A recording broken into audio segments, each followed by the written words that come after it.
عالیہ ایک خاموش اور معصوم بچی تھی۔ اس کی اصل ماں کے انتقال کے بعد اس کے والد نے دوسری شادی کر لی۔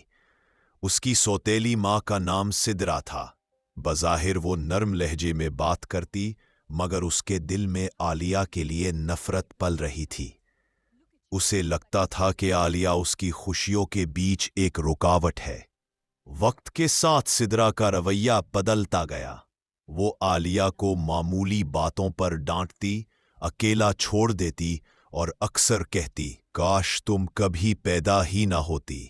عالیہ یہ سب سن پر خاموش رہتی، کیونکہ وہ اپنے ابو کو پریشان نہیں کرنا چاہتی تھی۔ ایک رات بارش ہو رہی تھی۔ سدرا نے عالیہ کو پرانے اسٹور روم میں بند کر دیا، جہاں بجلی نہیں تھی۔ باہر آندھی تیز ہو گئی، چھت ٹپکنے لگی۔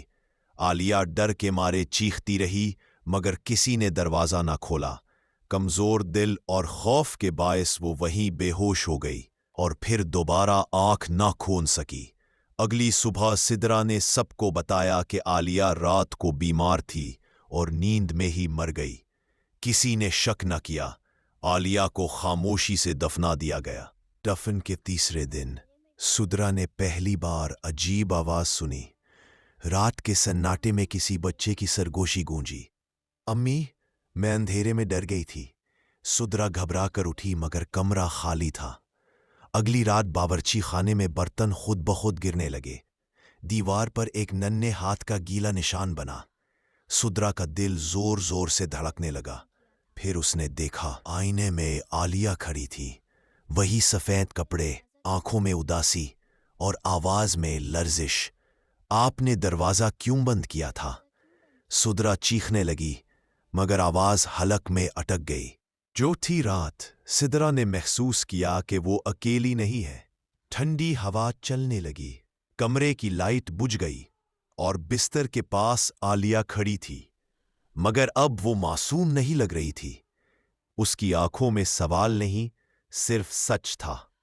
میں بدلہ نہیں چاہتی، میں صرف سچ چاہتی ہوں۔ سدرا گھٹنوں کے بل گر گئی۔ اس نے روتے ہوئے سب اگل دیا، اسٹور روم، تالا اور وہ رات۔ اچانک عالیہ کی شکل بدلنے لگی۔ وہ دھیرے دھیرے پیچھے ہٹ گئی۔ آواز آئی، اب سب کو سچ بتاؤ۔ اگلی صبح سدرا نے پولیس کے سامنے سب مان لیا۔ اسے سزا ملی، مگر اس کے بعد عالیہ کی روح کبھی نظر نہ آئی۔ کہتے ہیں کہ سچ سامنے آنے کے بعد روحیں چین پا لیتی ہے۔